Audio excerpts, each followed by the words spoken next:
TruthSeekah and or its affiliates are not responsible for any strange phenomena that may occur during or after listening to this podcast, which may include the following: heightened senses of awareness, psychic abilities, UFO sightings, alien contact, time loss, out-of-body experiences, ringing in the ears, ESP, lucid dreaming, increased synchronicities, astral projection, telepathy, stronger intuition, levitation, miraculous healings, and or remote viewing. Please be advised to listen at your own discretion.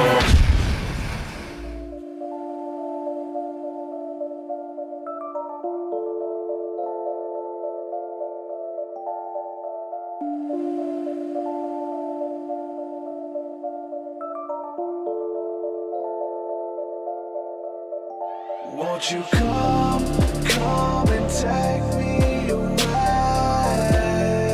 I just wanna be with you. Won't you come and take me away? To a place to walk on troubled seas, faith to stand when I don't believe. I just wanna be with you. Won't you come and take me away. I just wanna be with you. Won't you come? You are now locked into the TruthSeekah podcast. Gargoyles! Psychics! Everything's ungodly! Dark's at it! Streaming live at TruthSeekah.com. She's not a Christian! Give it up, y'all. Your portal to the paranormal, esoteric, and all things spiritual. She's tampering in dark-sided stuff! And now, your host, TruthSeekah. Hey, what's up, ladies and gentlemen? I'm your host, TruthSeekah. This is the TruthSeekah podcast. Excited and delighted to be with you guys for another amazing episode. We're going to talk all things spiritual. As always, we're going to be touching some taboo subjects, some controversial subjects. We're going to be talking about flat earth. I know we have a huge audience and a broad audience, and some of that stuff is right up your alley. And you know, I get messages all the time of people wanting us to go in on flat earth and stuff a lot more. So here it is. We're gonna go in. It's gonna be good. Make sure you guys buckle up. If you have any questions or comments for the guest concerning flat earth, or for me, however it goes, just make sure you type them in the chat there, and I will ask the guest questions about flat earth. If you're for, if you're against, if you're on the fence, doesn't matter. Just chime in the conversation, man. Shout out to all of you guys listening live. I'm already getting comments from people popping in the chat already, so shout out to you all.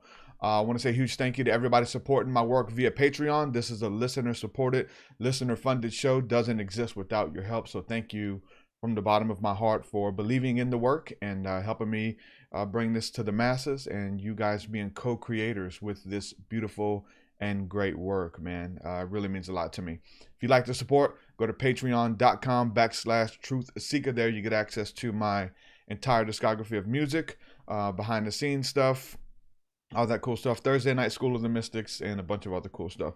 I will say this, every time I get done with a song, I immediately upload it to Patreon months before it's available to the general public. So you get to hear stuff that's, in this case, has been out probably a year, but nobody's heard it unless you're a patron. So you get access to that stuff.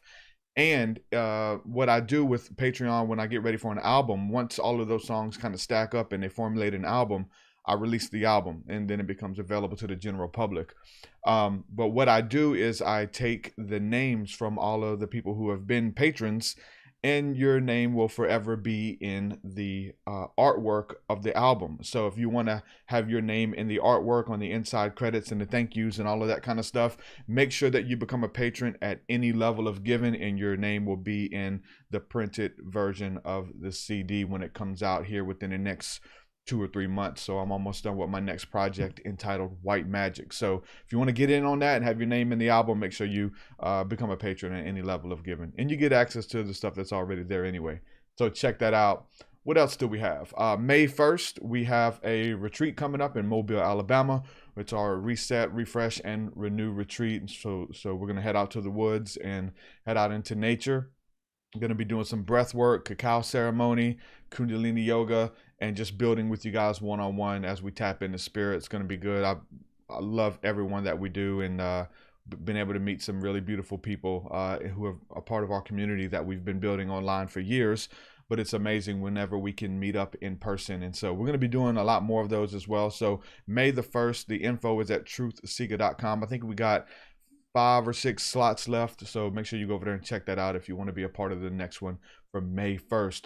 Also, really quick, I want to do a plug on the Mystic Circle. You guys know that we've been working tirelessly to build this platform, and I got a bunch of people who are helping me on the back end, creating content, nightly sessions, a bunch of really cool stuff. We've been doing webinars. We had Miss D. Wallace on for a webinar last month. This month we have Jill Matson, who's going to be doing the webinar, which is April the 22nd.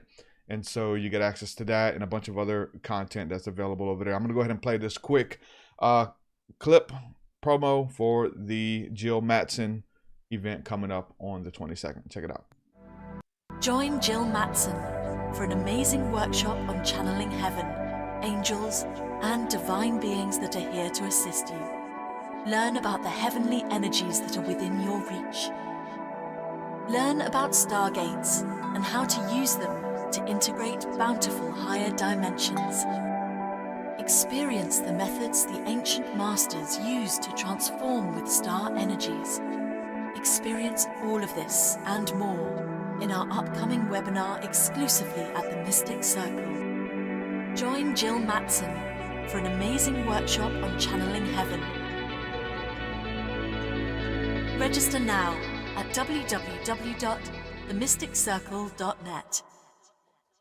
Check it out, themysticcircle.net. You get access to a bunch of really cool stuff, and I lead Sunday morning breath work as well. So, all right, that's enough of the plugs. Without further ado, we're going to go ahead and jump into today's conversation. My guest today is Dave Weiss. Dave, welcome to the TruthSeekah podcast, my friend. How are you? I'm doing well, man. Looking forward to having a good old flat earth chat.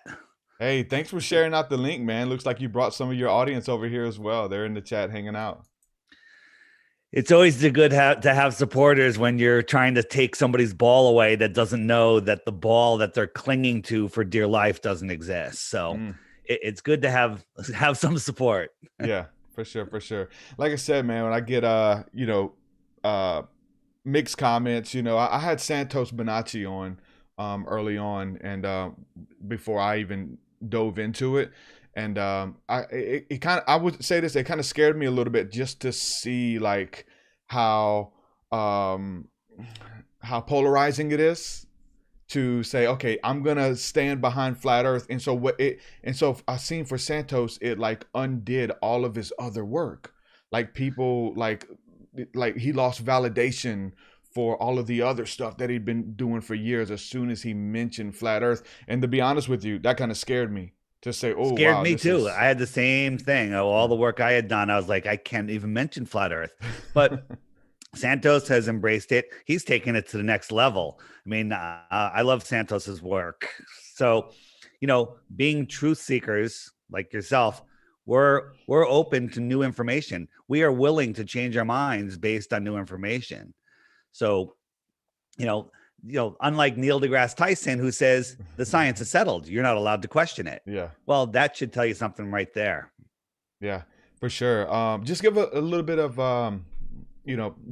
background for people who don't know who you are, what you bring to the table, that kind of thing. What you cover on your channel as well, like the different topics versus just flat earth. So you want to just give a quick intro, start there. Yeah. So there's the short answer is, first, before I discovered flat earth, I was doing a conspiracy podcast, and I don't like that word, but basically a truth investigation podcast called Deep Inside the Rabbit Hole, where we looked into all of the big deceptions in the world.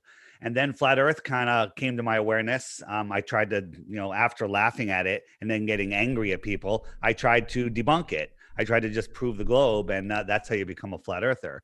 So, since the YouTube apocalypse, I call it, the censorship apocalypse, which started, a couple of years now ago at this point, my channel, DITRH, which is just the initials for Deep Inside the Rabbit Hole, is almost exclusively flat earth, because they don't seem to be deleting channels based on that. But all of the other topics, all of those videos are gone off of YouTube. So if you want to find out the truth about the New York event, the Connecticut event, the Boston event, the Las Vegas event, all these other events that we hear about that you're not allowed to mention. If you want to find out about the, Dr. Fraudsy stuff and, the former head of Microsoft, I don't want to say his names because I don't want to get you a flag. Thank you. All of that can be found at a website called stoplookthink.com, right? There's stuff right on the homepage there. Don't forget the drop-down menus up at the top. Hoaxes. You will be there for weeks and weeks and weeks of knowledge. All video format information. Awesome. Yeah, so I checked out your channel and see you do cover a lot of different subjects. And that's one of the first things I was going to ask you, is flat Earth being censored and suppressed and those things with the algorithms as well. So I guess you kind of answered that. The algorithms, yeah. I mean, you can search, like, one of the top videos is called A Stranger's Guide to Flat Earth, 21 Questions by ODD Reality. Yeah. You search that, you get all these hit pieces first come up. And sometimes it doesn't even show up in your search. So I created an app that bypasses the censorship. It's called the Flat Earth Sun, Moon, and Zodiac Clock app. And basically what it is, it shows you how the flat Earth works. It shows you how seasons work. It shows you, time zones, compasses. It shows you how everything works. It helps reprogram your mind to see reality. And then in it, there's a daily video every day. And then all my interviews are in there. And then there's a frequently asked question page. And it's the same questions that everyone's going to ask. There's 21 questions. I'm not going to list them all, but, what about satellites? What about Aristophanes and Six and Shadows? What about boats over the horizon? What about sunsets over the ocean? What about seasons? All of that, you click one of those, up comes a playlist of videos that YouTube is censoring, that they won't show you. Yeah. And again, if you're hearing me for the first time and you think flat Earth is crazy, I was you, okay? I probably would have tuned out already. So bless you that you're still here. Don't believe anything I say. I'm pointing to some doors. And if you look behind those doors, it's literally equivalent to when Neo unplugged himself from the Matrix. Once you look, you can't unsee. So all I say is take a look, prove me wrong. I'm offering a Bitcoin, by the way, for anybody that can supply one proof of the globe. Just one. Good stuff. Man, so that's a bit of a background, what you bring to the table, where you're headed, where you are. What got you into this? Let's start there before we really dive in, right? We mentioned conspiracies, for a lot of people it's 9/11, it's Alex Jones was like, some of the first stuff. Some people it's the Bible, spirituality. What got you into asking these deeper questions? Yeah, so I was always curious, and I never really questioned the globe, but it never made sense to me. But of course, it's real. That's what we're taught. Everyone says it. Consensus must mean it's reality, and that's not true. But I started off originally with what is money. I think I was reading something about how they make money. And it just didn't make any sense to me. And the more I looked into money, I realized, money is fake. It's not real. It's made up by a private bank. The government borrows money from this private bank that they just created by typing numbers, and then has to pay it back in interest. I'm like, where does the interest come from? Because it doesn't exist. So then I learned all about that. I learned about the IRS. I learned about all of that stuff. And then, then after that, 9/11 happened, and I started looking into that, and everything just spiraled from there. So that's kind of how I get into it. And once your eyes are open to some of these things, it's hard not to see others. And it's just like, oh, you want everything to be a conspiracy? No, I just want the truth. I would love the earth to be a globe, but it's not. It's actually way better flat. The shape doesn't matter. It's the lie that matters. They want you to believe that we're spinning out of control, flying through an infinite godless vacuum, versus being at the center of creation, being these powerful spiritual beings here that have immense power. They don't want us to know the power of our minds. You totally understand that. And they want us living in fear. Fear, what does that do to your energy? It kills you. They want to drill down through all of the layers that you protect your soul with, the layers of, love, hope, joy, caring, desire, curiosity. They want to drill down through all of them to get to your soul and steal it away with the soul lure system. Interesting. So is that something about our connection with you know, We I are don't even know how to formulate these questions because it reframes. I've noticed that's one thing I've noticed. Like, you know, you have to like learn to rephrase questions with people, like whether planets or, you know, well, they're not really planets or they're not really stars and those kind of things. So right. So we are living in this Earth system. We're not a disk floating through an infinite universe. There's not other disk planets or even ball planets up there. Everything we see is within the Earth system. Okay. Do we know all the answers? Absolutely not. We know unequivocally we don't live on a spinning ball flying through a space vacuum with other gassy balls in a space vacuum that we call stars. That's all utter nonsense. And that's scientifically provable nonsense. So we're part of this Earth system. We can't survive outside of this Earth system. We're part of it. This is an electrical system. There's energy in the air. You know, a meter off the ground, there's 100 volts of electricity, and it goes up by 100 volts every meter as you go up. So that's infinite free energy. And in our Earth system, it's really like a big battery. The sun and the moon are the anode and cathode of the battery, and they're sending, you know, the moon is cold and the sun is hot. The salt water carries the current, and the land is the salt bridge of the battery. And we are electrical beings on this planet, right? When I'm sure you're probably a barefoot kind of guy. You're barefoot as much as possible, I would assume. You're connected to the Earth, sucking up those free electrons, right? We need that energy. The sun gives us life because the sun is sending electricity here, and we are electrical beings, right? Plants use electricity, not photons, right? Now, yes, chlorophyll reacts with the light and everything, but it's electricity that they're using. You put a plant in front of a bank of fluorescent lights and it'll grow, and you put it in front of a fireplace, it'll shrivel up and die, right? Is any of that exclusive to flat Earth though?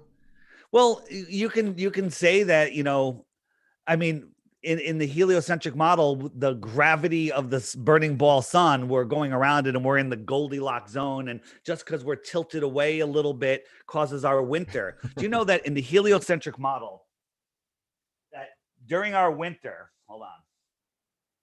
So during our winter, so here we are. I got my props. So here's the USA. So during our winter, we're tilted towards the sun, so we're getting more direct sun rays. That's what they tell us. Okay, did you know that during our northern winter we're 3.5 million miles farther from the sun than we are during our summer, where we're tilted away? And we're 3.5 million miles. Did I say that backwards? I'm dyslexic. During our summer we're farther away, and during our winter we're closer. None of that makes any sense when you actually start looking at it. Now, just for some more context before we go further, do you consider yourself a Christian, a Bible person? I watched some of your videos and you mentioned praying and things like that. Are you, because I've noticed that there's a lot of Christians who are into flat Earth and have gone that route. Yeah, there's a lot of Christians everywhere. So I wouldn't call myself a Christian. I wouldn't call myself religious. Before I discovered flat Earth, I guess I was an atheist, believed in the Big Bang and evolution. But then I was shown, you know, through experimentation and testing, that this isn't a random accident. We didn't evolve from monkeys. You know, that's ridiculous. And this Earth is so intelligently designed, less, you know, a hurricane, a tornado going through a junkyard creating a 747 would be less spectacular. So I know that the Earth is intelligently designed. Therefore, I can conclude without question that there is a creator. Now, who's the creator? What's the creator? Where did the creator come from? Those are all questions I can't answer. That's your own personal journey. Okay. There is a creator, and we are here. I'm having a soul's journey. My belief, you know, can't prove it, is that the stars that we see have to do with our souls, and we have that spark in us, that soul. We're here having an experience, expanding the mind of the creator, and that's our job. Our job is to maintain control of our soul, not let evil steal it, and obey universal law, or God's law, which is don't kill anybody, don't steal from them, help your neighbor, be a good person. Okay. So maintain control of your soul, obey natural law, and you've fulfilled your mission. Do make the best out of this experience that we're having here. And if everybody did that, the world would be amazing. But people are in fear. They think that we're running out of everything. It's all nonsense. There's unlimited food. There's unlimited water. There's unlimited energy. There's plenty of space. All of that stuff is meant to keep us in fear. And when you're living in fear of shortages and fear of other people, this Asian hate thing. What is Asian hate? I don't even know what it is. Okay. Yeah. It's nonsense. It's all programming, because when you live like that, then you become selfish, nihilistic. Yeah. You become not a great person. Yeah. And that's what the people, the controllers of this world are trying. They're trying to hide the creator. So, I dare you to take 100 random people or even 10 random people from anywhere and not have a bunch of Christians in there. So when you say there's a lot of Christians in flat Earth, there are, but start looking into the Bible. The Bible's a flat Earth book from page 1. God separated the waters from the waters with the firmament, right? That's the flat Earth model right there. So, before we get into kind of proving some more stuff, answering some questions and stuff like that, just going into kind of proving flat Earth and stuff.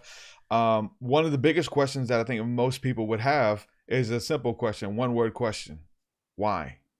Yeah, why are they trying to sell us this lie? Like, why does it matter if it's round, if it's flat? Why would they try to lie to us about this? Why? So for, I don't know for how long, but there was two classes of people. You had the elite, the royalty, and you had the serfs, and the shape of the earth didn't matter. Everybody knew it was flat. Everyone knew it was flat until the early 1900s. We can get into that in a little bit if you want. But then the Industrial Revolution came along. People started getting more educated. People started getting more power. And the elite realized that they needed to hide this truth from us. Because, if I said, hey, I'm putting a wall around your town and you're not allowed to leave your town, how would you feel about that? Yeah. You wouldn't feel real good about that, right? Yeah. What if I said, all right, I'm just going to put it around your state. Can't leave your state. You happy? You're not happy, right? No. Okay, what if I put it around the entire country? You happy? No. What if I put it all the way out to the equator, 24,000 miles around? You happy? Nope. There's no place I can put a fence that you would be happy. But what if I said, want a ball? That's the end of it, right? What if, that is just, the ball is a prison for your mind. The earth could be way larger. Back we found in New York magazine, not New York magazine, the paper, the New York Journal, I think it was, which is now the New York Times. There was a map, a Japanese map that was found that showed 50 other continents outside of Antarctica. What if you knew there was other lands beyond Antarctica, right? Would you maybe want to go there? Probably. I would. So they have us in a prison. They have us working as slaves for them, and we don't even know it. We're working for fake, Babylonian magic squares, which we call money. And we have them we're doing their dirty work for them. And we are in a prison and we can't see the walls. Do you think that, and this is something we just kind of touch on from time to time, does that kind of tie in somewhat, maybe not giving a 100% validation to like Zecharia Sitchin and the Anunnaki, that kind of story? If that's not it, it's similar, right? Well, so again, Zecharia, I have a lot of problems with Zecharia Sitchin. I followed his work for a long time. I don't know where he stopped being truthful and where he was truthful, but if you think about extraterrestrials, if we live here in the middle, then we have the Antarctica, which let's say it's 1,000 miles, 2,000 miles in thickness. And then if you crossed over Antarctica, there could be other oceans with extra territory, right? So extra territory, if you lived in the outer space beyond Antarctica on the extra terra, you might be called an extraterrestrial if you came to visit the Middle Earth, right? So aliens, Anunnaki, were there giants? Yeah, there was giants here. You're fully aware that there was giants here, right? That Smithsonian hides all the bones whenever they find them. Sometimes they tell you they're dinosaur bones.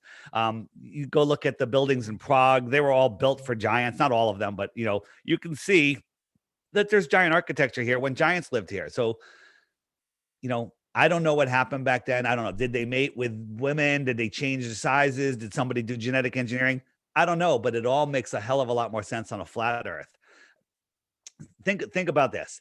If you believe in aliens, what makes more sense? An alien coming from a star that's so far away, your mind cannot fathom. Let's fathom it. Let's look at the closest star to Earth. The closest star, I think it's Alpha Centauri, but whatever. The closest star is 25 trillion miles away.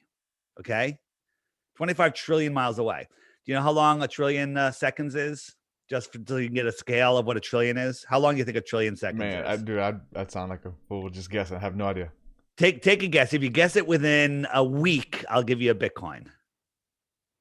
The guess? I could probably Google it though, right? No, don't Google it. You have quick guess. You got 5 seconds. Guess, man. A week. I don't know. It's very close. It's 31,000 years. Okay. Close. 1 trillion seconds is 31,000 years. So now you have an idea how big a trillion is.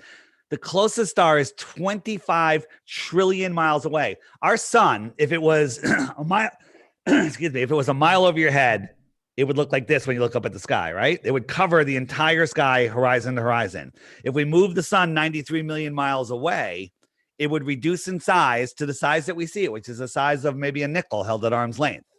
Okay. If I made it 8 times farther, do you think you could see it? Remember, it reduced from the entire sky to a small coin. And if I made it 8 times farther, of course you couldn't see it. But we can scientifically prove that you can't see it because its angular size would get so small that you can't see it. The closest star is 40,000 times farther than that distant sun that we just created that you can't see. 40,000 times farther. This is where your brain melts. This is where you're like, I can't handle this. People are like, I can't process these numbers. All of the stars that we see are close. When we zoom in with them with our super zoom cameras now, they're all at the same focal range. Well, wait a minute. One of them's 25 trillion miles away. The other one's 150 trillion miles away. The other one's 230 light years away, right? The closest star is 4.5 light years. Polaris is 433 light years away. The sun at 8 times the distance is a light hour. Okay. So once you start looking at this stuff, because they throw this stuff at you at school, they don't make you look into it. Your brain just melts and you're like, okay, I believe you. And I get my A because I believe you. I get an A. Look, an A. I got a smiley face. Right. And if I get all A's, I can teach this to the next generation. It's all bullshit. Yeah. Yeah. So again, I know you just mentioned a while ago what you thought stars were, at least what they're connected to our souls and things like that. So what would you say, like, if they're connected to our soul, are they spirits? Or I've heard people say that stars are man-made lights that are in the sky, and there's a lot of weird stuff from flat Earth kind of stuff. I mean, what is the sun? What is the stars? Those lights in the firmament? Yeah, so I don't think anybody knows that answer. I don't even think the liars at NASA know that answer. I think the liars at I know the liars at NASA know the Earth is flat. They're testing the firmament. They're testing the dome. But they know how it moves. They know that it's in liquid, that it's not in space. When NASA is talking about space, they're talking about the waters above. And that the sun and the moon are within those waters, and we see it reflected on the bottom of that surface. So at NASA, they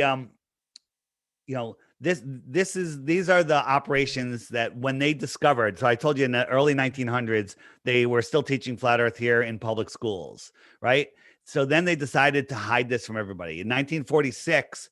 They discovered the ice wall, Antarctica. So they started exploring Antarctica, is in the 40s. In 1955, they discovered the firmament. Okay. And there's the old encyclopedias in 1958, Encyclopedia Americana. When you look up Antarctica, it says that 80 degrees south, that the dome is 13,000 feet high, that there's a dome in the sky 13,000 feet high. That's in the 1958 encyclopedia, which you can't find anymore. Then NASA in 1958, that's basically to create the Van Allen radiation belts to make us think that we're trapped underneath these things, but that's just the dome. Then shortly after that, 1959, the Antarctic Treaty, while all the countries were busy killing each other, they came up with a treaty that says you can't even fly an airplane over Antarctica because it might disturb the penguins. Okay. Right. And this treaty, the only treaty that's ever lasted the test of time, still in effect today. And you can't even question it until the year 2041. That is guarding the firmament. They don't want anyone, because if you went to the outer space beyond the shoreline of Antarctica, you'd find the firmament connecting. And then in 1962, they had Operation Fishbowl, where they were trying to blow a hole through the firmament with bombs. And then the Apollo missions in 1969 to hide the firmament, to make people believe that we are just, here in, on a heliocentric ball, and that men can walk on balls floating in a vacuum. I've seen all of the ancient depictions of the Earth, right? From every civilization, from every continent, like, whether it's Christian, Babylonian, Jewish, it doesn't matter. It shows flat Earth. And so with seeing that from all across the world, you come to the understanding that either they were primitive and wrong, because now science has proved all of our stuff wrong, which is probably what science is trying to do, right? Or they were right. You got to come up to with one or two of those conclusions. Either they were 100% wrong, and that's the Bible, that's all of your holy books, all of your ancient text, or they were 100% right. Well, they were all flat earthers, all, everything before the religion of NASA. NASA is the biggest religion of all, because there's zero proof. It's just a whole bunch of stories. And if anyone takes the time and looks into them, you can see that, that they're nonsense. NASA was started by, they brought over a German scientist called Werner von Braun, who's that's the story. I don't believe the story, but that's the official story. And on his gravestone, all it says is Psalms 19:1, the heavens declare the glory of God, and the firmament showeth his handiwork. Well, that's talking about the dome above us. Why is a rocket scientist have that on his gravestone? Now, is he whistleblowing from the grave, or is that, because they always have to tell us what they're doing? I'm spacing on the what it's called. Whatever. They always tell us what they're doing. So it's one or the other, but either way, it's right there in front of our faces. So you mentioned NASA. Do you put much stock in the Hebrew meaning of the word NASA, what that means in Hebrew? Do you think that that's there's that it means to deceive, and there's so many different translations. I'm okay with it. I don't really count that as much of anything, because you can argue about it all day. You can argue about what it really means, and there's so many different meanings to words. It probably has something to it. I just believe that the real acronym is not a space agency. There you go. Now, what is, some of the smoking guns when it comes to this? If someone's really studying and they want to know, it's their first time hearing this. Maybe, there's a lot of people listening and this is their first time really kind of going in, asking some of these questions or hearing the answers. So what about the curve? What about ships on the horizon? Those kind of things. And I know that's something that you've studied as well. Yeah, ships on the horizon are an optical thing. They just get too small for your eye to see. But now, again, our consumer optics have outgrown their lives, where we can watch a ship go away, disappear from the bottom up.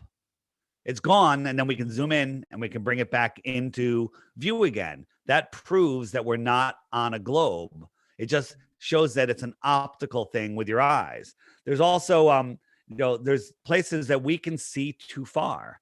The thickness of the atmosphere stops us from seeing things. There's a place in Illusion, France called, there's a viewing spot out over the ocean where you look out over the ocean and it's, beautiful sight, but Mount Canigou is out there 175 miles away and you can't see it because from that height, according to globe math, the top of Mount Canigou, the very peak, should be over a mile below the surface of the curved Earth. But a couple days a year, when the sun lines up with it as it migrates in between the two tropics, the sun will line up with that viewing spot. And all of a sudden, because it's backlighting it, you can see the outline of Mount Canigou. It's really there, but you just can't see it because its light, its reflected light, can't make it to you. But the sun is the brightest light on Earth, and it backlights it, and then you can see it. That there proves undoubtedly there's no curvature. No curvature, no ball. Someone says in chat here, Robin says, pilots don't account for the curvature when they fly. Ask a pilot what it looks like from up there, and they'll say flat. Wouldn't that be something that you would have to adjust to? Eventually, you'd have to kind of tilt down a little bit or up if you were flying across a globe? Yeah, if you're flying across a globe, you'd have to nose down. If you're flying at 550 miles an hour for an hour, you'll be 30,000 feet higher than you were an hour earlier, right? If you didn't nose down because of the drop, right? So you average that out, that's a mile every 2 minutes. Do you think you would notice a plane dropping a mile every 2 minutes? And the answer is, of course. You could be taking a nap on an airplane. You're half an hour from your destination. The pilot just slowly starts to descend and you'll wake up. You'll be like, whoa, we're changing altitude. You can tell these slightest motions, but they want you to believe that, you're curving around a ball when the truth is an airplane flies over the Earth plane. And gyros prove that. Here's the thing, though. People go, I've seen the curve from an airplane. I've seen the curve from the beach. I was on a boat in the middle of the ocean and I can see the curve. And the way that works is when we look out, let's say the weather conditions are equal all the way around us, because weather conditions affect how far you can see. And perspective brings the sky and the ground together, and that's the limit of your vision. So if you're looking straight forward, 12 o'clock, we'll say, you can see X distance. And if you look 1 o'clock, 2 o'clock, 3 o'clock, all the way around, you can see the same distance in all directions. So when you think about that, you're seeing a curve, a flat curve, but a glober will come by and put a line across that and say, there's the curve. Look, that you can't see as far over here. And that's because to keep that line straight, you'd have to be able to see farther at 1 o'clock and 11 o'clock, right? Versus 12 o'clock. So that's just an illusion. That's brainwashing. That's you believing you live on a ball when in fact, you don't. No. And then there's also optical illusions with the horizon. There was recently it was all over the news. It was everywhere that this ship was floating in the air. And the mainstream, science magazines and stuff, they're making articles on it going, yes, that's because of the cold in the air and the refraction and the superior mirage. And they're doing all these calculations when in fact, it wasn't floating at all. It's just a wind line, and there was glossy water and not glossy water. So when you have the glossy water reflecting a nondescript sky, it kind of looks like a sky. But if you draw a horizon line in beyond the ship, you can see that it's just sitting there on the glossy water versus the windswept water. It takes a minute. It takes a minute. Yeah, but once you see it, you're like, oh, there it is. Yeah. It's not floating in the sky. The sky, the sea becomes a mirror. But if there was clouds in the sky, you would see it. But it was a very washed out sky. Happens all the time. I'm a boater. Happens all the time, especially when I go out early in the morning fishing. I see that all the time. So yeah. One of the things that's really interesting to me, and this is again for somebody in the chat who brought this out, Robin, says that just going back to the picture that you shared of the sun, that there's pictures and images of clouds behind the sun.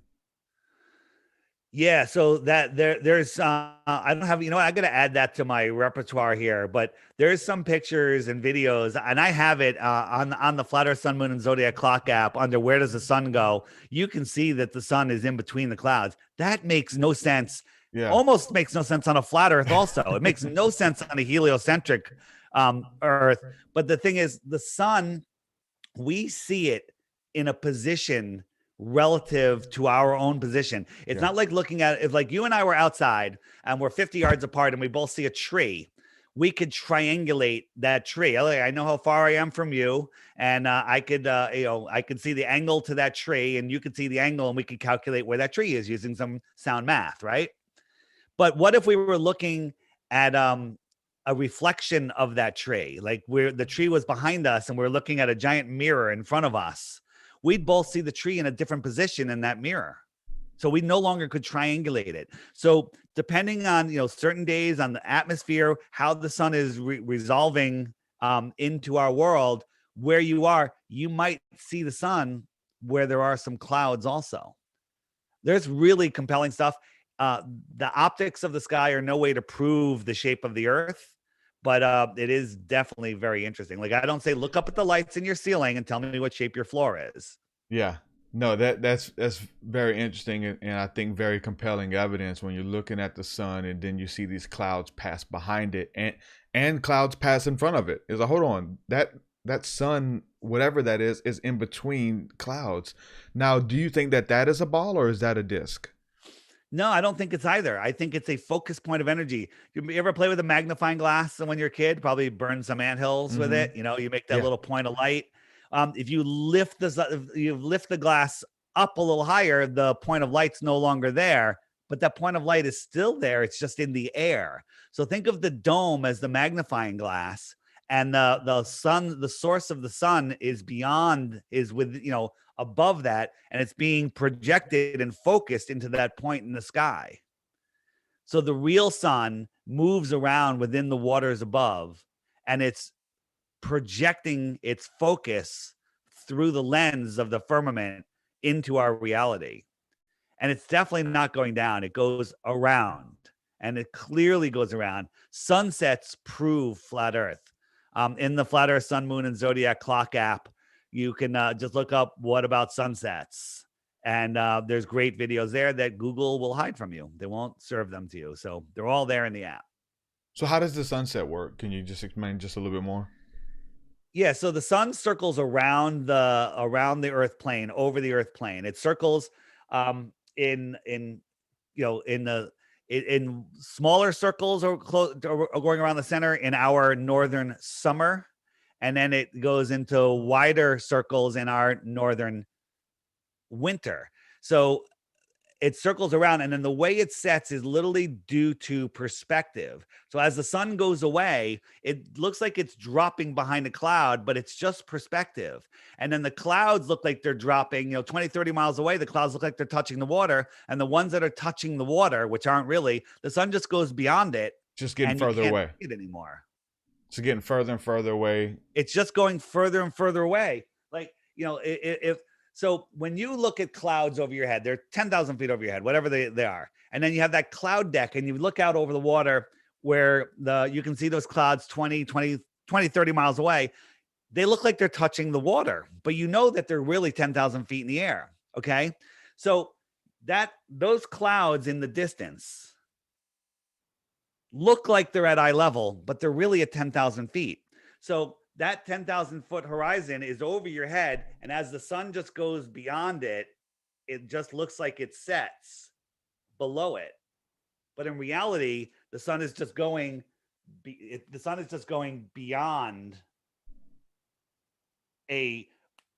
I call it the ramp of opacity. So the ramp of opacity goes like this, but you see it level. You see the sun do that, go below it.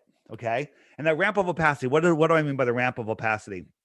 As I showed you with Mount Canigou, the air becomes opaque at a certain distance, and clouds or no clouds, it becomes opaque. And the thickest air is down low, and the higher up you get, the thinner and clearer the air gets. So let's just say our ramp of the air becomes opaque at 120 miles, whatever. Okay. 120 miles at 6 feet off the ground, it's opaque. What about at 20 feet off the ground? Well, maybe it's 125 miles. And what about 35 feet off the ground? Well, maybe it's 135 miles, 40 miles, whatever. And so you build that ramp. That's the ramp of opacity. So that ramp of opacity slopes up into the sky, but you see it level, right? Last thing. If you were standing at the water's edge and you ran a string from your eyes all the way to those clouds 25 miles away, you would see that string parallel over the water, right? Because those clouds are at the horizon line. They're at your eye level. So you would see that string parallel over the water. My arm is parallel over the water. What if I was 25 miles away and I was standing underneath that cloud and I could see the string? What would I see? Would I see a string going across the water level? I would see a string up in the sky sloping down to you standing on the shoreline 25 miles away. Interesting. Get it? It seems like it would be the opposite, though. It seems like it would be look like it would go into the water, though. Well, it just, as things move away, our summers, imagine two airplanes paralleling in the sky, 10,000 feet. One of them's directly over your head, and one of them's 30, 40 miles to the south of you. The one over your head is your summer sun. It's high in the sky. It's over your head. But then the sun migrates 6 months later, and it's out. So that airplane that's 20, 30 miles away, this is just a smaller scale, that airplane is lower in the sky. It's farther away. Okay? It's lower in the sky. When you watch the sun just move away, you can see that it clearly goes down. It looks like it's going down, and that's just due to perspective. I did an experiment in my kitchen where I ran a level line over my counter, and I ran the sun. I made a little sun ball, and I ran it along that line, and I filmed it from the same height as that level line is. You can clearly see that it's going level. I had some mountains and cloud decks, whatever you want, that it just cruises by. But then I filmed it from the counter's level, from the level of the counter, so the level of the earth, and it looks like that line is going down, right? When the sun in itself is actually still going straight and level. And as it goes by those, whether it's a cloud deck or a mountain, it looks like it sets. And it really looks like the line is almost going straight down, but it's level. Yeah. And it's just how our eyes work. And when you compare that to a real sunset, okay, the sun, the sun's going away, you would see the horizon, but sometimes the sun sets above the horizon. That's the deck of opacity. That's the atmospheric deck of opacity. And it looks exactly like my sunset. Interesting. Okay. My next question with this would be that they say that the sun, at least, how big we see it, no matter where it is in the sky, is right, always the same size. From what you're showing me here with this, it's getting bigger and smaller as it moves further away. And so as it comes from sunrise to sunset, supposedly, I guess what they say, a quarter size, no matter where you hold it, it stays the same size. So what about that? That would be the next question. Yeah. So that's a false statement. Most of the time, the sun appears to be the same size. There's a lot going on. So one, when you're looking out over the water, there's a lot of water vapor in the air. So as things move farther away, when they move farther away, they get smaller, right? Mm-hmm. But the water vapor acts as a magnifier. The farther you go, the more magnification there is. And as it moves away, it's shrinking due to perspective. So you got a kind of a balance of both of those things going on there. And it's kind of interesting. But there's many times, and also measuring the size of the sun is very difficult because of the amount of glare and everything. But we've done experiments where we put a lens up, and as the sun goes away, it's being magnified and it's reducing in size. And then together, they I'm trying to find a demonstration of that. They appear to be the same size. Here we go. So that's one part of it. The other part is we see what's called in what I call our personal our personal atmospheric dome. We all see things being projected into the sky screen based on where we are. So when you move the sun over a dome, I'll show you the dome in a second. But what I'm showing here for those of you watching, and I'll describe it, is the camera is looking through a magnifying lens that represents the atmosphere. And what you'll see is as we just pull this little candle sun away, straight and level, it looks like it drops below the horizon. I'm just bringing the camera away, and the sun looks like it's dropping below the horizon when it's still above the horizon. Okay. Pretty interesting, right? Yeah.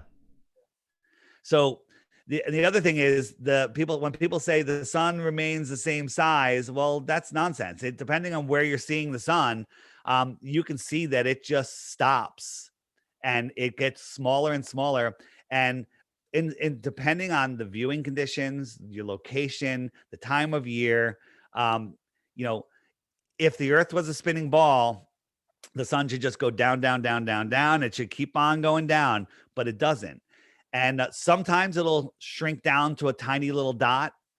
Sometimes it will fade out. Other times it will just get eclipsed by the atmospheric deck of opacity. Here's one that's in the high plains in Africa. And the sun is just clearly going away and getting smaller and smaller and smaller until its light can no longer push through the atmosphere. And another thing I did is I have a drone with a 4K camera, and only when it's like 30 degrees, just below freezing, there's no humidity, and I'm not looking out over the water, so I'm watching the sunset. I'm here on the East Coast. The sun was high in the sky, and I'm filming it. And in 5 minutes time, it just went down, down, down, down, down. And if the Earth was turning, it should just keep on going, right? But it didn't. It went down, down, down, down, down, and then it stopped. It just sat there above this apparent horizon. This is sped up like 2,500%.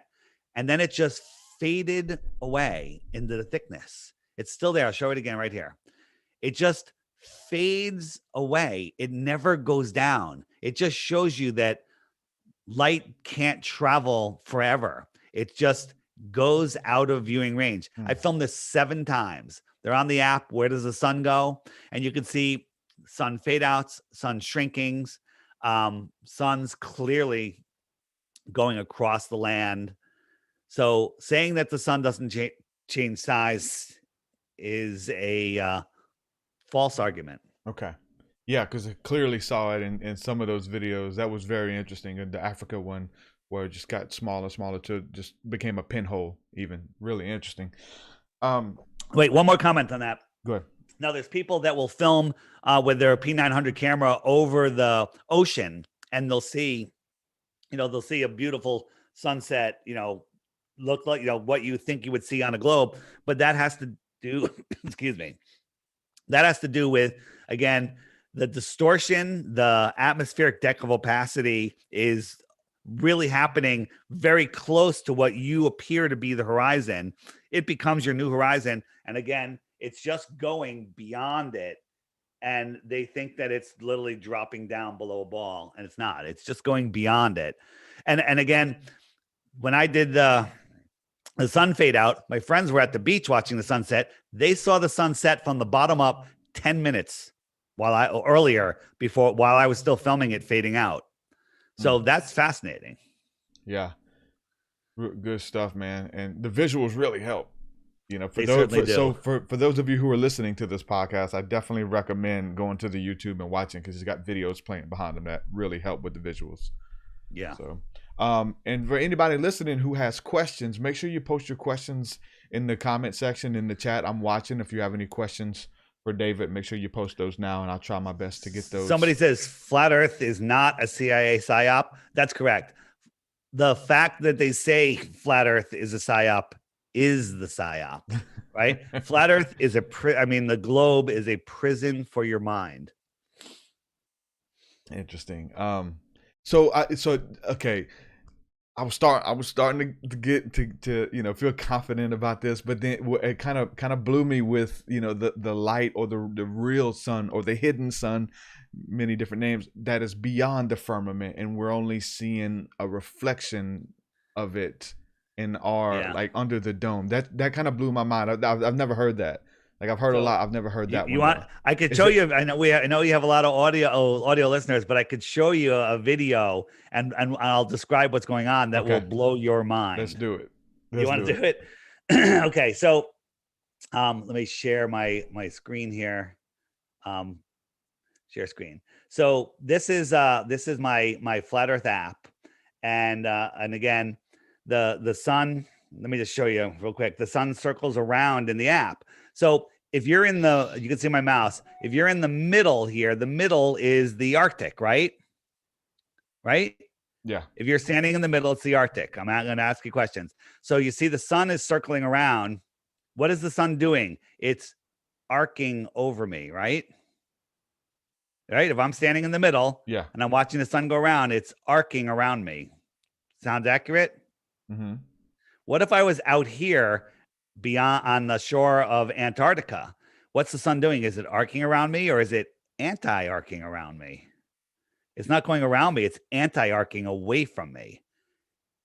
Antarctica, Arctic, Antarctic. The words tell you what's going on right there.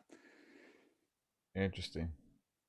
So this is being projected from above, though. What's it reflecting off of? You say it's reflecting off of the firmament?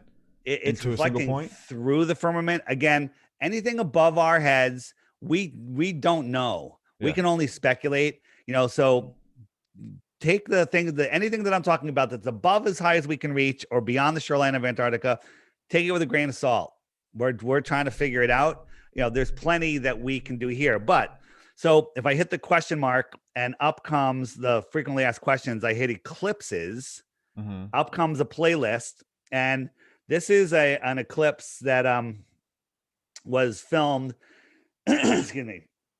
So I call this the projected sun. So on the left, I have the model eclipse I made, and on the right is an actual eclipse I was filmed. The sky was a little hazy, so it was easy to see. And this was, somebody had filmed this in Michigan. So we got the eclipse, which is happening. It's just blowing out the lens. That's why it's so bright. But it's about 85%, 90% eclipse. And right next to it, there's this little kind of mirror eclipse. Now, there's also a lens flare that's jumping all around. That's a lens flare. But the one that's locked to the sun isn't a lens flare, because it would also be moving around, right? So that's not a lens flare. And that's how much the sun is eclipsed right now. Like, what is it? Why are we seeing a model eclipse? Okay. So what I did is, so this is my model eclipse, and this is how I did it, where the sun, you see the projector behind the paper towel basically is our atmosphere, and it's being projected onto our atmosphere. And you can't see the sun eclipse it, the moon eclipse it, because the moon is not lit up and it's behind the atmosphere. So it's just, you don't see it. So then I made a thinner atmosphere, and there's the projector and there's the sun, just like what we're actually seeing. So I think that little eclipse thing that they were seeing is actually the projector of the sun. What is the sun? Maybe it's God. I don't know.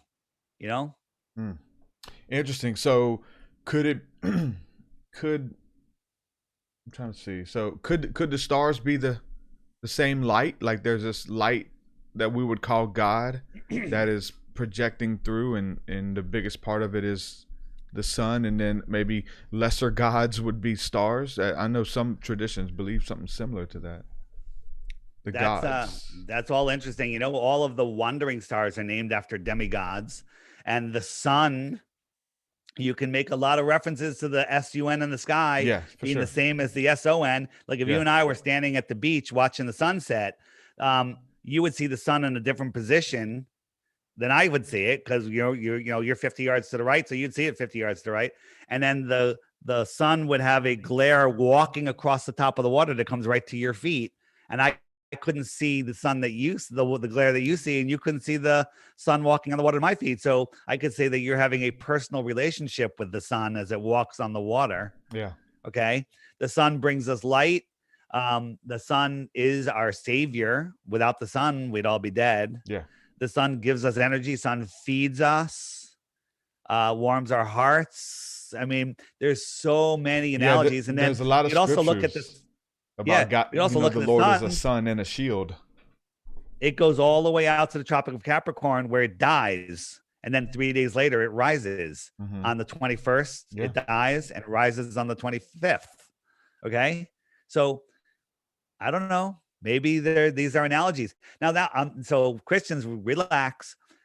Maybe the sun in the sky is the spirit of God, and God manifested here in Jesus and Muhammad and Buddha, and whatever. That's your personal relationship with the sun. And all of the stars, where there's billions and billions and billions, supposedly, maybe those are just soul families, and we're all coming down and having these experiences. I believe that our bodies, we have a main soul, and we have dozens or maybe even hundreds of others not main souls. And that, we need to keep control of our main soul. Our main soul can never leave our body when we're conscious. And, we're having this experience here, expanding the mind of God, and all of this creation is God. Awesome. Again, this is everyone's personal journey, right? Yeah. So in my eye is all these religions that obey God's law, natural law, right? Don't kill, don't steal, don't maim, help your neighbor. And if you maintain control of your soul, you're doing it right. You're doing it right. Selling your soul or losing your soul. You're going to fulfill your mission here. And what you want to call that, you go to heaven afterwards. Okay, you go to heaven. Whatever you want to say heaven is, that's fine. But if you lose control of your soul, maybe the hell is that you come back here again. Or maybe it's something else. I don't know. Yeah. Very interesting. And I believe I look into a lot of that, especially with the sun worship and the sun cults. And even in the scriptures, there's all of these keys, in the Bible about God as a sun, or our God as a consuming fire.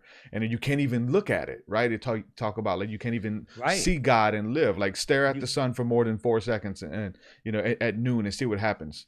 So I do sun gazing, at the end of the day, whenever possible. And I built up my eyes pretty good to it. I haven't done it I really haven't done it a lot lately. Yeah. But I do whenever I can. Yeah. And the energy, the insights, the information, the life it gives you, it's amazing. Yeah. It's just super amazing. So, is the sun a burning ball of gas that's been doing that for 1 billion years? No, that's silly. Yeah, no, I'm with you. There's something to it for sure, for sun gazing, for our connection with not only the sun, but all of the elements and all of the spirits, if you will, of nature. And for sure. And God, I feel like God is in all of that, is in everything, right? So right. The way I see it is we are all parts of God. I think that fits with every religion, by the way. We're all parts of God. We all have this spark of life. And I believe, the currency of this system is souls. And that's why they named it the soul lure system, which is trying to steal our souls. They're trying to lure them away. They can't steal them from us unless we willingly give it to them. And we willingly give it to them because they have us living in fear. They have us, desperate. And people will sell their souls for fame, fortune, and whatever else. Yeah. So good. Let us know again if anybody has any questions in the chat. I see everybody having discussion and stuff like that. So another thing that's interesting, you mentioned the firmament and it being water beyond the firmament, right, or beyond the dome. And I thought it was also interesting, again, looking at the stars, and it looks exactly like if you was to take a flashlight and put it in the water, and you would stare at that flashlight through water. It would be this light that's kind of changing and depending on the movement of the water and above the water and those kind of things. And so when you look at stars, even with a lot of telescopes and planets, you're seeing something very similar. And I see you have it pulled up there on the screen, so I'll let you. You're seeing nothing like what NASA shows us. The star Arcturus is one of my favorites. It's so easy to zoom in on. get out your Nikon P900 or P1000, get a good tripod, zoom in on that sucker, and you will become hypnotized. And then the other one that I like is the star Capella. It's got like sacred geometry and shapes and colors. Is this your footage, or is this just online? This is Well, this is on the in the app under the star. I think there's a stars button. You know, what are stars, or where they're in there. It's on my channel. There's tons of footage of. Why am I hiding that? It's hiding behind me. It's shy. Capella's a little shy. And if you look at, a bunch of stars, they kind of look like they're underwater. They all have their different personalities. And some would say that was just your camera's not powerful enough to keep focus on that. Like if you that's untrue. You can do it with a telescope.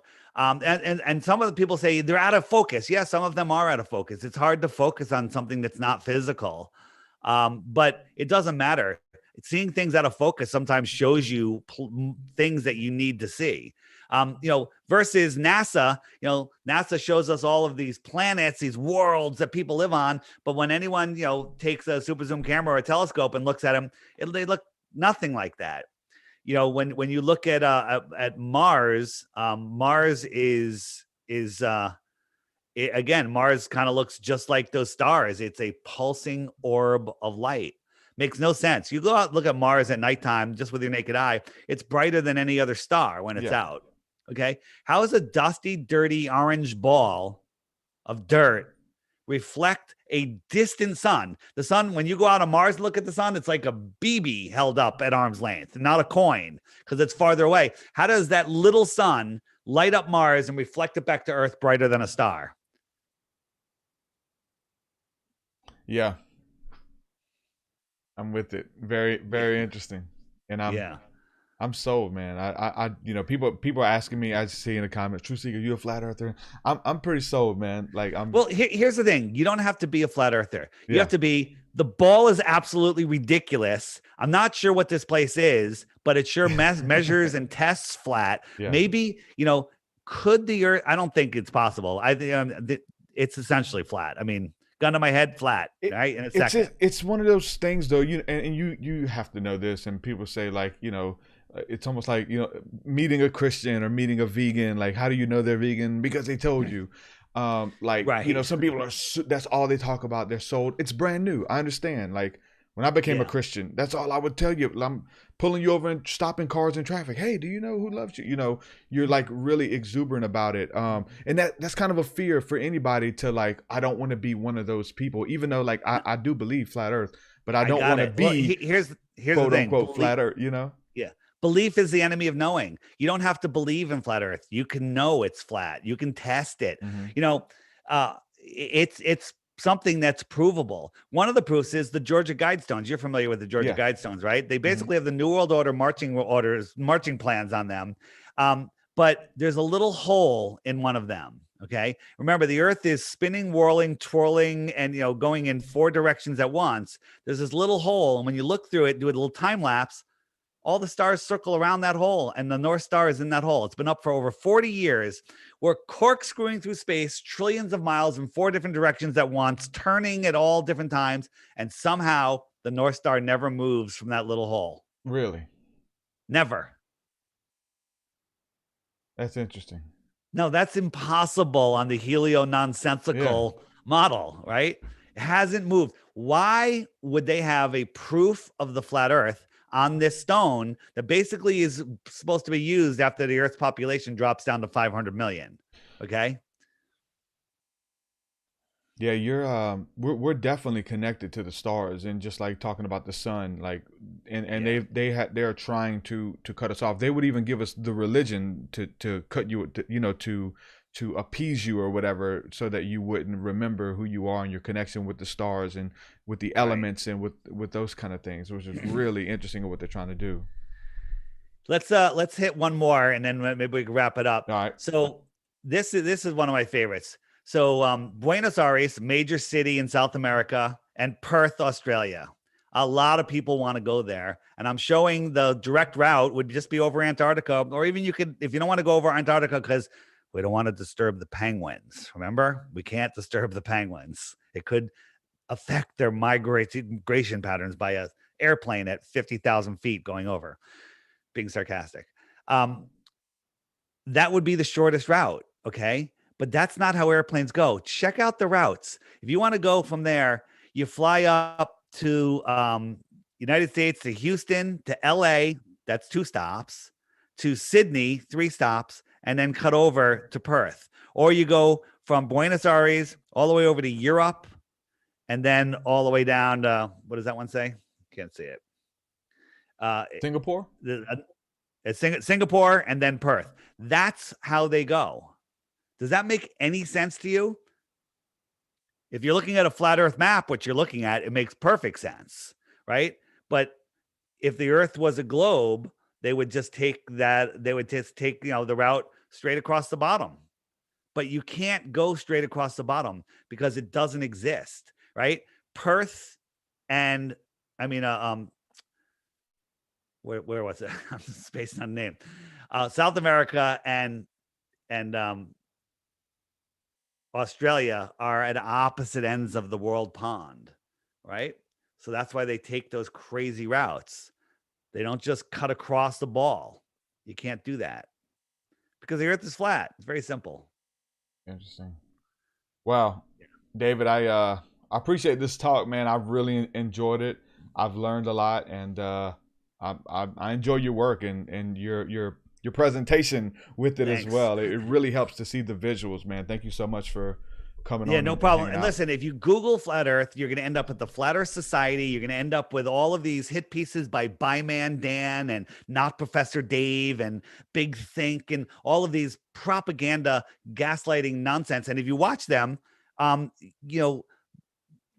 the Earth to be a globe, you'll believe what they're saying, and then you'll be gatekept. They're just gatekeepers. So whenever you Google it, they're going to Google is going to recommend things that's going to debunk it, is what you're saying? If you Google top 10 reasons the Earth is flat, you're going to get top 10 reasons the Earth is a globe. Wow. If you Google flat Earth, you get these. The number one hit is by this guy that calls himself Professor Dave, who just makes a bunch of straw man arguments, and they sound pretty good if you're uneducated. But you're like, well, yeah, that makes a lot of sense. Your boats go over the horizon.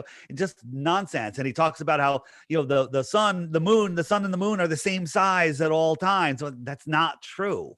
It's not true. And, if you could zoom in, how come you can't zoom in on the sun after it sets? Well, because it's setting, because something's setting behind something opaque versus a boat just getting too small to see. You can zoom in and open up that boat image. You can't zoom in on the sun after it goes beyond something that's opaque, right?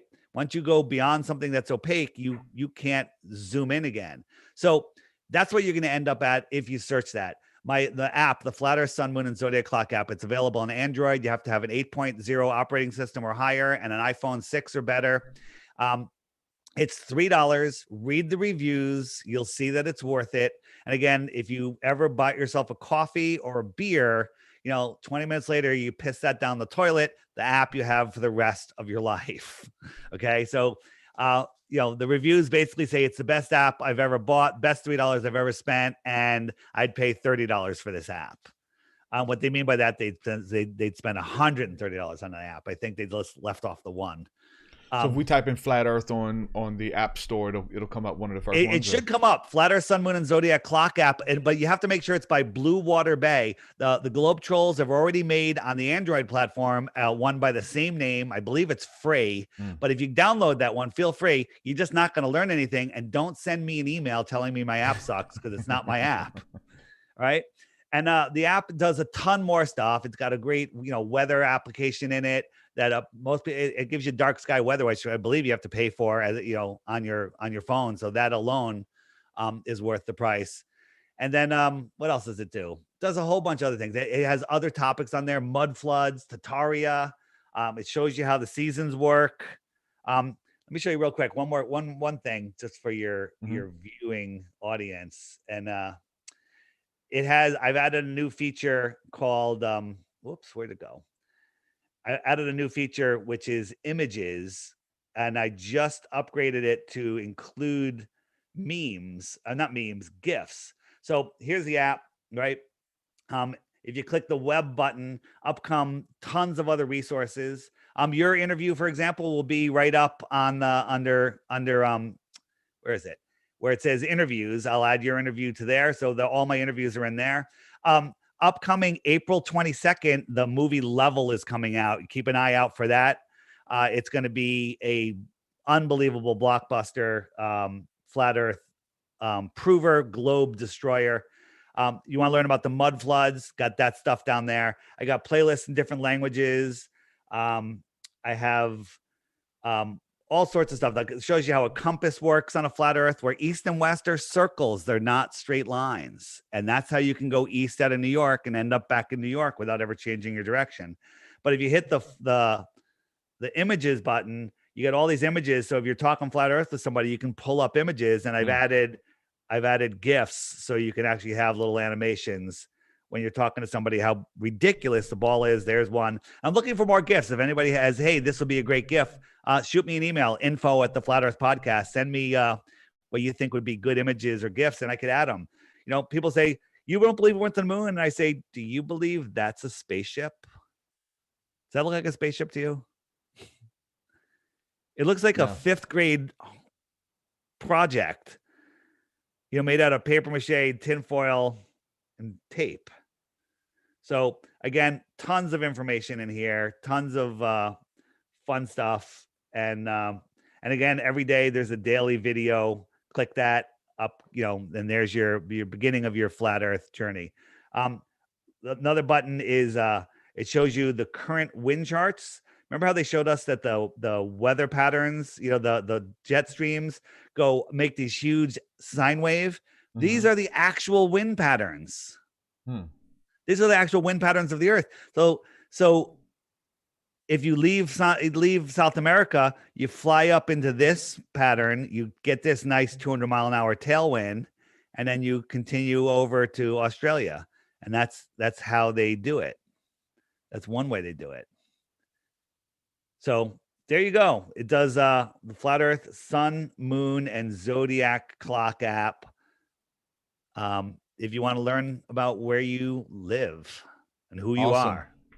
That's a nice app. I'm gonna go get podcast. My podcast is theflatearthpodcast.com. That's my website, the Flat Earth Podcast. You can find Flat Earth Podcast on Instagram, and my YouTube is DITRH. It's just the initials for Deep Inside the Rabbit Hole. Awesome. And again, thank you for coming on, hanging out with me, bringing your community, man. I was keeping up with some of the conversation there. A bunch of really cool people, man. Thank you, David, for coming on, bro. And anytime you want to do it again, man, just let me know. I really enjoyed it. All right, man. Thanks. Have a good day. All right. Many blessings. Shalom, right. Shalom. See you. David Weiss, ladies and gentlemen. Flat Earth. Good stuff. Listen, man, I'm pretty convinced, man. That's pretty compelling stuff, and wow. It makes sense, especially the stars and how everything's moving, and how you can go out and see the same thing just from different perspectives throughout the year. It's very, very how it comes back full circle, man.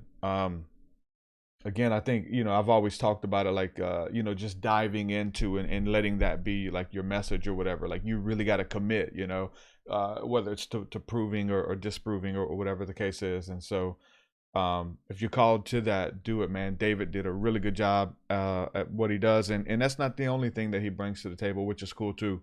Brings a lot of stuff to the table, and a lot of, I wouldn't say conspiracy, but just a lot of truth that isn't, it's not popular. It's not popular. So just covering this stuff, again, it's not popular. There's so many holes in the globe stuff, for sure. And like the NASA thing, like, if anything I know about NASA, they're lying to us about what? Probably about everything, for sure. For sure. What up to the chat, man? I see everybody hanging out here. Mr. Boston, Robin, Frequencies, Illuminating, Alan, Kenny, Mr. Benjamin. Shout out to everybody hanging out with us. And so Mustang and Stereo. And so some people would say, what's the reason? Like, this is, again, like the psyop. It's got you off it's got you following these crazy rabbit trails that are fake. And some people would say flat Earth is designed to get people from studying fairy tales or studying things that are just meant to catch you up and stuff. But I think it takes different things for different people, though, because shout out to Kenny. He mentioned the other day, I believe you shared a meme, Kenny, where you said, like, when people find out about flat Earth, like, it's the smoking gun to know that we've been lied to since the beginning. And only if once you find out about flat Earth, then you will know that all of that we've been lied to since the beginning. They're changing the narrative. They're changing our history books and all of these things. They're teaching us this stuff in school. If you learn flat Earth, and obviously it's that for a lot of people, because flat Earth is their introduction into that we've been lied to. Once you find out that, but then you start looking into other things. For some people, for me, it was 9/11. It was 9/11 that I started researching, and then the moon hoax and all types of other things to know that we've been lied to. And so seeing that we're in this place now, for many people right now, with that thing that shall not be mentioned, that's going on in the world right now, for a lot of people, probably the majority of people, that has been the smoking gun for them to have an awakening, to know that they've been lied to, that they're researching on us, how much power that the government has, that they can just tell you to stay in your house. Like, we kind of had it. I'm in Alabama. We had it like it's lax. Most people don't even believe that it was real. There's people all over the world who were like trapped in their house. You couldn't even leave your house. And there were soldiers and there were military on every corner to show you how much power that they had, that this thing was so crazy that you had to be locked in your house and you couldn't even go to the gas station or the grocery store without permission. Like, it was really strange to see how much power that they really have. And so when it comes to sovereignty, or we're a powerful people, man, we're, I don't know, and I was just on a talk the other day with somebody who wanted to have me on their podcast, and they were picking my brain about, what's going on in the state of the world, and how people can come together and rise and overthrow the government, or whatever they were, whatever people think we're going to do. I think that where we're at right now shows how weak and powerless we really are, and how much power that those people or those entities really have over us, that they can just tell you to stay in your house for weeks and shut everything down. That's how fragile, like, and how much power we've given these people. It is insane. It is insane. And so for me, like, yeah, I would want to, hope that we could rise up together and reclaim our sovereignty and tell them we're tired of their stuff, and come back together. But honestly, and then people don't like this, but I think that we're going to need some type of outside influence. I think we're going to need some type of help that is, some would say, otherworldly, something from a higher dimension, another dimension, what we'll call God, or what we'll call the angels or Jesus or whatever, your Messiah, to come back. I believe it. I really do. At least I hope. But even people would say that, like, if you believe that you've given them so much power, and then you're kind of giving your power away to a Messiah figure, that you're just waiting patiently, hoping that you get saved from above, that you don't stand in your sovereignty and take back your planet, you don't take back your plane, whatever you guys want to call this. I don't even know what to say at this point. But so I think that I have a hope that and whatever that hope is, we the Christians are going to call it Jesus. For every religion, they're going to say that it's their Messiah, and that's what we would call the Maitreya, of some type of help, because we're I think we're in over our heads, man, and whatever is we're returning to normalcy right now. We can't act like this didn't happen. It's not still happening right now. We're in a weird time, ladies and gentlemen. So so I think the beautiful thing, again, that we covered, like, spirituality with flat Earth. We covered the connection to the sun, your connection with the stars, what is really happening. And Kenny, you're right. When people find out about flat Earth, it opens them up to what we've been lied to about since the beginning. And for me, it is our connection with God. It is our connection with each other. They want us to socially distance. They want us not to smile. They want us to, we're already, heavy mouth breathers, and they want us, not to breathe. Like all of these things are key. I can't breathe, and all of these memes. And it's beautiful now, even with that, how beautiful breath work has become. And people are doing breath work and Wim Hof and things like that, and finding that they've been shallow breathing, they've been mouth breathers, and how beautiful and engaging and ecstatic of you just changing the way that you breathe and connecting with God and connecting with the wind, connecting with the air. And we all share that special breath. Listen, life is magical, and we have to return to that magic. We have to return to seeing that spark, that light within each other, within everyone. So that's what I'm about. And I love to be able to even trace this talk from flat earth and the sun and the stars and our connection with even sun gazing. Come on, guys, you guys got to pick up on that stuff. It's good, really good. So shout out to everybody. Kenny says, but we go to the wrong sources for answers. Well, that's the thing. You have to be able to, you can't go to anybody. The Bible says, cursed is the man who trusts in man. You have to sharpen your own third eye and your own spiritual awareness, where you can go within for answers. That you don't come to TruthSeekah for answers. Listen, I'm trying to sell you a book. I got books to sell. I'm trying to get you to stream my music. This guy, he's trying to sell you an app, a $3 app. Listen, come on now. You have to sharpen your awareness to go within for yourself. And people trying to sell you things or get you to join their belief system and societies and all. Listen, go. That's the sovereignty, is that you can go directly. That's the message of the gospel, that Jesus tore down any walls that stood between you. So yeah, who do we go to for answers? The beautiful thing is you get to go directly to the Creator, whether that's prayer, whether that's meditation, whether that's sun gazing. Listen, this is primitive. We got to get back primitive with this. This is in our DNA. This is taking your shoes off and putting it on the ground. This is making a fire and communing with the elements. Listen, this is what we're going back to. And if you ain't going back to that, you're getting secondhand information. You have direct access to the Creator and all of the beings that serve the Creator, I would say as well. That's sovereign. That's our power. When we have to go to institutions or go to websites or go to listen, everything helps. God uses people to share information and to give you things and stuff that reflects back. Like even like we're talking about the sun. The sun is this reflection of this higher light, this higher source, and you're just getting the reflection. We have that reflection with it. We have a fire. We have a sun within us.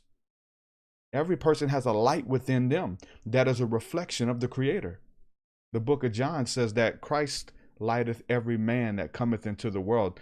Literally, in Indian tradition, they teach that you literally have a burning fire, the sacred heart of Christ within your soul, your spirit, that you are a piece of that fire, the fire of God. So listen, things get interesting. We don't need anything outside of ourselves. We can go in and experience this. And so that's what I am. And I know that everything, whether you call it conspiracy or flat earth or whatever, everything's a part of it, because it's about you waking up. It's about you becoming lucid in the dream. And it's different things wake different people up. We're living at a time right now that people are waking up, but they may be getting into conspiracy, they may be getting political, but you graduate from that. And next is spiritual awakening. It's knowing your personal sovereignty and how connected you are. And if you really want change, that you change yourself, and then then the people around you begin to change as well. That's where the power is. And so everything plays a role. Everything plays a key, and I'm with it. So, man, shout out to everybody hanging out with us here in the chat. Make sure you subscribe. Make sure you click that thumbs up button, because there's going to be people who just read the title and they click thumbs down. They read the title. Oh, thumbs down. Flat Earth is stupid. Thumbs down. So make sure you click thumbs up. Listen, nobody has all the answers, but it's about bringing our pieces of the puzzle together and seeing what the picture formulates. And it does make a picture for sure. So trying to read some of these comments here. Shout out to everybody. Chris Garner, see you. I guess you're late to the party, Chris. It was a good one. Thought of you, man. And This was a good episode. Really enjoyed it. Shout out to Benjamin Ween again. Everybody holding us down. Make sure you subscribe again. Benjamin Ween says, rap battle, TruthSeekah versus Third Eye Indigo. No. That's a lawsuit battle. Lawsuit. He threatened me with a lawsuit. So I blocked him on all social media outlets. So please don't put us in the same boat. I got no respect for that. So, I don't talk on a lot of that stuff, but people trying to say, why haven't y'all collabed and blah, blah, blah, blah, blah. Listen, man threatened to sue me. So it is what it is. You're dead to me. Sorry. Went on that little tangent. Let's see. We go to some more of these comments real quick. Musing and Stereo says, let God be true and every man be a liar. For sure. Let God be true. They hide God in for sure. Let's see. Tyler, Tybeer says, you have to walk your path to the Creator. Really like your vibe, brother. For sure. Thank you. Real truth seekers see through the globe lie. Not all of them though. See, that's the thing. Frequencies, like, we can't judge somebody because they don't get a concept, or it comes later, or if it never comes, so, just because something is evident to you and it woke you up and you see it, you've watched the right documentaries, you've read the right books, and it's just like, this is truth. Like other people, they just don't get it, but they got something else that they get. Maybe they get, good deeds. Maybe they get alms. Maybe they get helping people. Maybe they're an expert in meditation. So that's why you got to understand this here a little, there a little. You don't just go to one person or one source for everything. When it comes to flat earth, you know who to go to. When it comes to meditation, you're going to go to somebody else. When it goes to talking about the gospel of Christ, like there's some people you don't go to because they're going to, the waters are tainted, They have a chip on their shoulder. There's a lot of different things. So finding out what people, bring to the table, and it's here a little, there a little. And that's the beauty with seeing that expression of God and truth in everything and everyone. Everything has a piece of it. And it's being able to see that piece. Oh, yeah. When it comes to this, I need to talk to you. Listen, there's things you shouldn't talk to me about. There's, other people, like, politics. Like, if you want to study politics, there's people that's all they eat, sleep, and breathe. Go talk to them. If you want to study spirituality, if you want to study UFO contact, if you want to study stargazing, sun gazing, like there's different people who just, are well-rounded in that stuff. So there's beauty in that though. There's beauty in that for sure. So man, I'm having fun hanging out. We're going to start, opening up the phone lines again. So, I'm gonna get the phone lines hooked up eventually, and so at the end of the episodes, we'll go live and allow people to call in and ask questions or just share their stories and things like that. So it is what it is. So man, shout out to you guys saying, man, I'm digging your vibe. I'm digging the Korn vibe, man. Are you related to the guys in Korn? I just had an interview with someone from Korn. So if you go back like maybe 3 or 4 episodes, you can see the episode that I did with Brian Head Welch from Korn, where we talked about spirituality and all that kind of stuff. So yeah, Brian Head Welch is a really good guy. Benjamin, again, Third Eye Indigo sued you for what? He dead to you? Yes, he's dead to me. You can't threaten to sue me and then ask to come back on the podcast right after. No, you're done, bro. It's over. You tried to take away everything that I've built, worked hard to build. You threatened to take it away with a lawsuit and to sue somebody. Anyway, so with that, I'm gonna say peace and blessings, everyone. I try not to talk about a lot of personal stuff like that, but hey, it is what it is. With that, I'm gonna say peace and shalom, and enjoyed it. So y'all subscribe. We go live every Tuesdays and Thursdays with these episodes, and creating a lot more content here on the back end too. So with that, I'm gonna say peace. Love y'all. Peace. Your way so much higher than mine, so much higher than mine, so much deeper than mine, so much deeper than mine. Well, that does it for this episode, folks. To hear more episodes of the TruthSeekah podcast, head over to TruthSeekah.com. And if you're wanting to support the show and get rewards, go to our Patreon page at patreon.com/TruthSeekah.